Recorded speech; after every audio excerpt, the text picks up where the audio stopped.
Hi, and welcome to part 3 of the 7-part series on stories from the summit. Today I'm going to be talking about the big word starting with the letter A, and that is assumptions. Wow, so assumptions, what is it? It's basically a filler. It's something that you're filling in from your mind based on your experience or your learnings. And it also depends on the state of your mind. So let me give you an example from the mountain.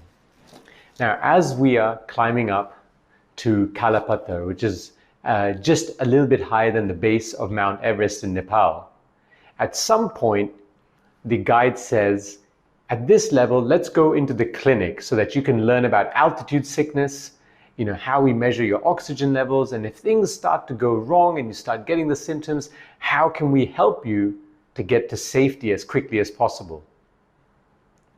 Now, every point where we went from one place to another in Nepal, we would call home and tell the family, we're good, we're fine, we're okay. Why?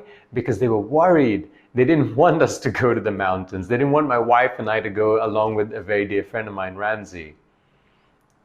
But we went anyway because we were determined. We wanted to reach our summit and, break through and reach greatness. But anyway, coming back to assumptions. They call, and the lady at this lodge says, then, they ask for me, he's in the hospital. They're thinking, my goodness, what's going on? Pass the phone to Ekta. She's in the hospital too. Okay, give it to Ramsey. He's in the hospital.